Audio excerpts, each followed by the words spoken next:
Hi guys, what's up? It's Alex here. Today we are here with another F1 news video. So yeah, we'll get into that in a second. But first thing I want to talk about is I've got a giveaway going on for Forza Motorsport 6. Somebody will be able to win a copy of Forza Motorsport 6. All you need to do is go to the first episode of my Forza career mode and then just follow what I say at the start of that video and you might be able to win Forza 6. So I thought I'd just let you guys know it's worth the chance. You might as well go over and have a look. Yeah, enjoy the video. First I want to talk about this issue that Williams have brought up.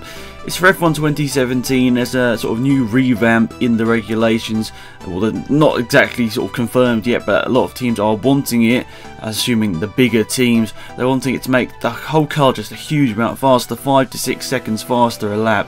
But obviously, to try and make a car that much faster and that much sort of increase in spending, it's going to be tough for the smaller teams. And you know, even though Williams are up there in the sort of the standings at the moment, they still are a smaller team. They don't have the budget of the teams like Mercedes, Ferrari, McLaren. Who's the other one? Red Bull. You know, they're sort of the big four, you'd say. But there are other teams out there with way more money than Williams and that are struggling a huge amount. So I'd really sort of, at the moment, it doesn't matter to me how fast the cars are. All I want is good racing.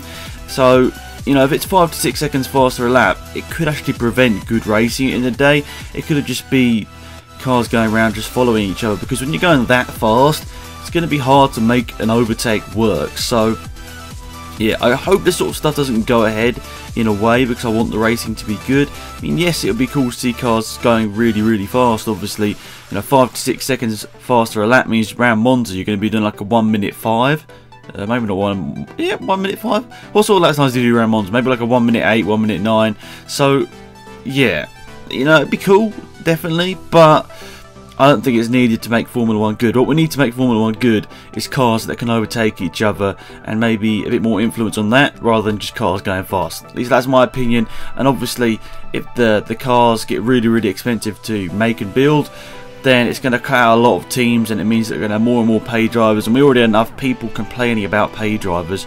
So it's basically, if you guys want to see really good drivers in the sport, basically we don't want this to go ahead. Next up, I want to talk about Kevin Magnussen, because obviously there's been a little bit of speculation over the last couple of weeks and months that he won't be racing for McLaren anytime soon. And they've come out and said, McLaren Honda, that they wouldn't block Kevin Magnussen exiting the team for 2016, which is obviously really disappointing for him, because obviously we know what a great driver he was. He managed to fight his way through the ranks, obviously with support from McLaren. He was given 1 year in Formula 1. And even though I don't really like a lot of the things that Toro Rosso do to their young drivers, at least they give them 2 years. They give them 2 years to sort of develop and learn. But Magnussen was only given 1 year, and I find that disappointing for him, because I think he was a quality driver, and for them, probably in the future, he could be a future champion if he was given the sort of right sort of mentoring and everything in that McLaren team to get him through the tough moments, obviously, which McLaren are in now. So yeah, it's looking like that he won't be racing for McLaren next year, so maybe he'll be switching over to a new Formula 1 team, whether he'll race for someone like Haas, I don't know. But I do want to see Kevin Magnussen in Formula 1 with a bit more of a prominent role than he's been with McLaren this year. So let's just hope. McLaren probably just, in my opinion, I hope they let him go so that he can go to a team that actually wants him to race. So yeah, hopefully we'll see Kevin Magnussen racing in Formula 1 next year.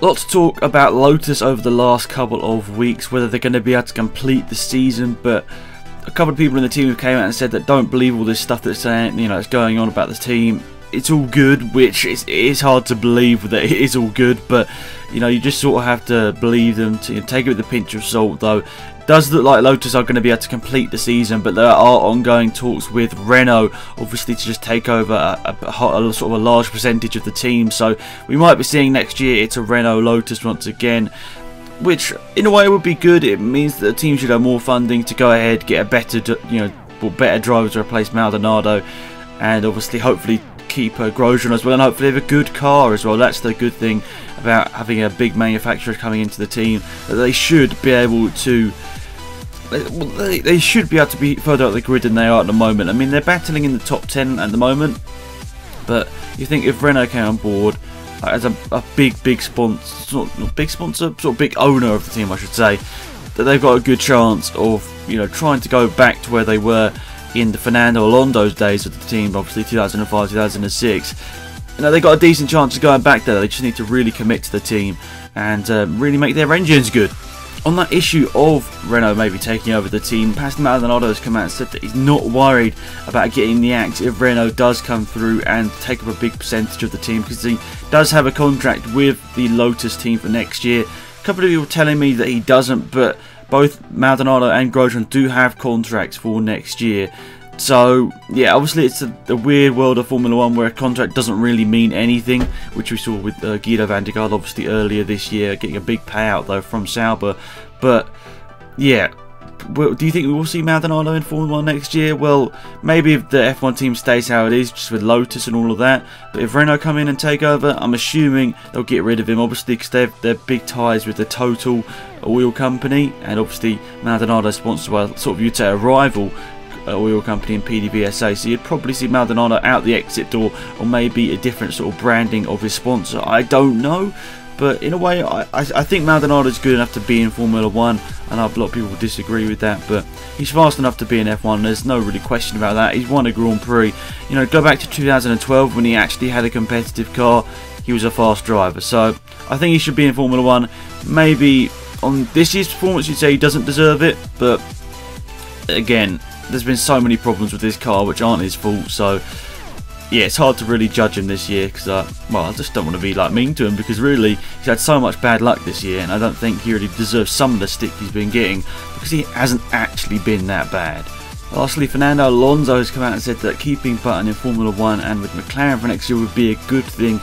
So that's sort of shaping up, isn't it, that Button will probably stay on board with McLaren with Alonso next year if he wants to. That's the thing, because obviously there was a bit of talk whether Button would even want to stay in Formula 1, but you know, it's looking like he's probably going to be staying another season with the McLaren team, you know, and then if they don't really improve and all that, he might just say, look, enough's enough, and maybe just leave Formula 1 at the end of 2016. But, you know, obviously it'd be really nice to see Jenson Button in Formula 1 still. Great driver for Great Britain, obviously, and also a world champion. So it would be disappointing to see him leave Formula 1, but it's a never thought. It's going to happen in the next couple of years, obviously, because they probably want to bring through a young driver at some point. I'm not too sure what they're going to do with the Stoffel Van Dorn situation. Like, obviously he's going to win GP2 this year, there's no doubt about that. And how they're going to sort of fit that into their program, I don't know. Maybe to another smaller Formula 1 team, whether they can afford that really in the grand scheme of things after all the issues they've had this year, I don't know. But anyway guys, that's it for this week's F1 news. Hopefully you enjoyed it. It's been Alex about here. Goodbye.